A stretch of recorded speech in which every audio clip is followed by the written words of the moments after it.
प्याज लहसुन कोई ऐसा नहीं कि जैसे शराब मछली मांस ये त्याज्य है। अभक्ष्य पदार्थ मत खाओ जिसमें दूसरों को कष्ट होता है। ये हम अनुमति नहीं दे रहे, आज्ञा नहीं कर रहे कि सब खाओ। हम उनकी बात करें कि जो समस्या है।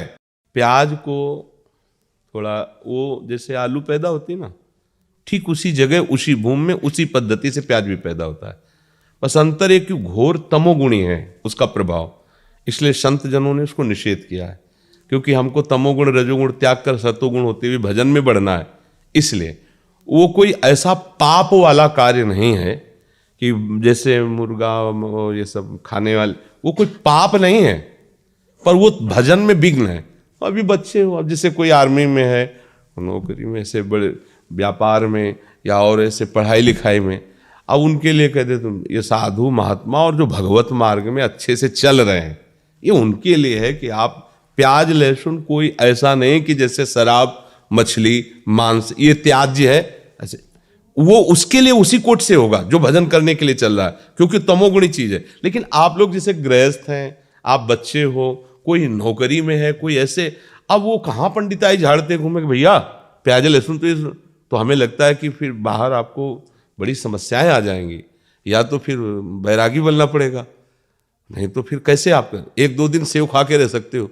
अब आपको अमेरिका जाना है, यहाँ जाना है, वहाँ जाना, तो अभक्ष्य पदार्थ मत खाओ जिसमें दूसरों को कष्ट होता है।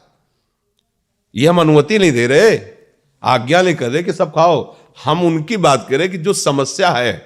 अब जैसे कोई ये नौकरी पेशा में लगे, अब उनको जाना है इधर उधर टूर में, उनको कहाँ बताएं कि कैसे, तो ये कोई पाप नहीं है। एक होता ना कि ये खाना पाप है, जैसे आप मांस खाओगे ये सब, ये पाप है। ये पाप नहीं, पर तमोगुण है, ये भजन का विरोधी भाव पैदा करेगा, इसलिए इसको मना किया जाता है। तो अभी तुम बच्चे हो, ना खाओ, अच्छा है, आदत मत बिगाड़ो, पर आप गए हो सब पा रहे हो, तुम भूखे बैठे रहो, तो हमें लगता है कि अभी बच्चे हो, ये आपके लिए शायद है कि ऐसा ठीक ना रहे। ठीक है, क्योंकि अब मान लो 2 दिन के लिए गए, 3 दिन के लिए, अब सब पा रहे हैं, तुम बैठे देख रहे हो, तो कैसे रह पाओगे। थोड़ा और सयाने हो जाओ, फिर ये निष्ठा बन जाए तो कभी मत पाना। एक दिन उपवास भी कर सकते हो, फलाद भी खा के रह सकते हो, पर वो देखो जिस मार्ग में चले उसमें थोड़ा सा समझ के चले। अब जैसे मान लो गृहस्थी में हो, अब परिवार के कई लोग प्याज लहसुन खाते हैं, अब आप वहाँ अपनी भक्ति का आरोप उनके ऊपर थोपोगे, नहीं बनेगा हमारे घर। हम नहीं कहते, भक्ति विरोध या झगड़ा नहीं करवाती। अपने घर में जो बनाने वाले हैं उनसे प्रार्थना कर दे कि आप सबके लिए जैसा बनाइए।